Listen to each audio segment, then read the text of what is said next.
ला Lumière यानी रोशनी।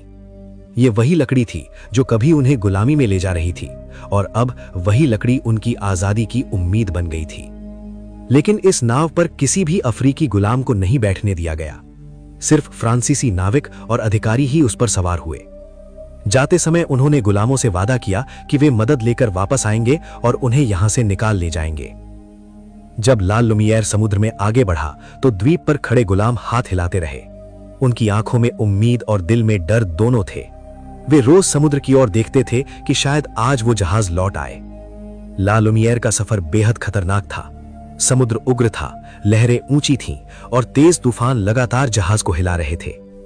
कई दिन तक वे लोग मौत से लड़ते रहे और अंततः किसी तरह अफ्रीका के तट तक पहुंच गए। लेकिन वहां पहुंचते ही हालात और बिगड़ गए। जहाज पर बीमारी फैल रही, कई नाविक मर गए और बाकी बुरी तरह कमजोर हो चुके थे। फिर भी जो बचे थे उन्होंने वहां के गवर्नर को पूरी घटना बताई। कैसे जहाज डूबा, कैसे 68 गुलाम अब भी मॉर्गन आइलैंड पर फंसे हैं और कैसे उन्हें बचाया जाना चाहिए। लेकिन गवर्नर ने यह सुनते ही गुस्से में कहा कि यह पूरा व्यापार अवैध था और वो किसी तरह की मदद नहीं भेज सकता। उसने युद्ध और संसाधनों की कमी का बहाना बनाकर सबको भगा दिया। इस तरह वो जहाज जो रोशनी लेकर निकला था वहीं अंधेरे में खो गया। उधर मॉर्गन आइलैंड पर 68 अफ्रीकी गुलाम रोज समुद्र की ओर देखते रहे, पत्थरों से संकेत बनाते रहे और धुएं उठाते रहे, लेकिन कोई जहाज नहीं आया। अब उन्हें साफ समझ आ गया था, उन्हें इस निर्जन द्वीप पर ही अपनी किस्मत से लड़ना होगा। जब 68 अफ्रीकी गुलामों को ये यकीन हो गया कि अब कोई मदद आने वाली नहीं है, तब उन्होंने तय किया कि वे हार नहीं मानेंगे।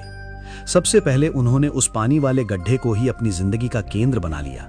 वही उनका पीने का साधन था और वही उनका सबसे बड़ा खजाना। वे हर रोज उसे और गहरा करते ताकि बारिश का ज्यादा से ज्यादा पानी उसमें जमा हो सके। उस गड्ढे को कपड़ों, लकड़ियों और जहाज के बचे हुए टुकड़ों से ढक कर रखते ताकि धूप से पानी जल्दी सूख न जाए।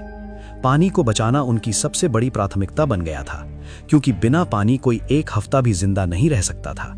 द्वीप पर लकड़ी बहुत कम थी, लेकिन जहाज के डूबे हुए मलबे के पास कुछ लकड़ी और लोहे के टुकड़े फंसे हुए थे। वो जगह बेहद खतरनाक थी क्योंकि वहां तेज लहरें और नुकीली चट्टानें थीं।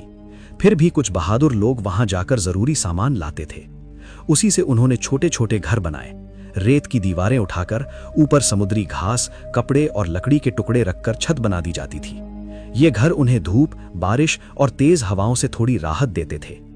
धीरे धीरे वो द्वीप एक छोटे से गांव जैसा दिखने लगा। खाने के लिए पहले वे किनारे आने वाले कछुओं और समुद्री पक्षियों पर निर्भर रहे। वे उनके अंडे इकट्ठा करते और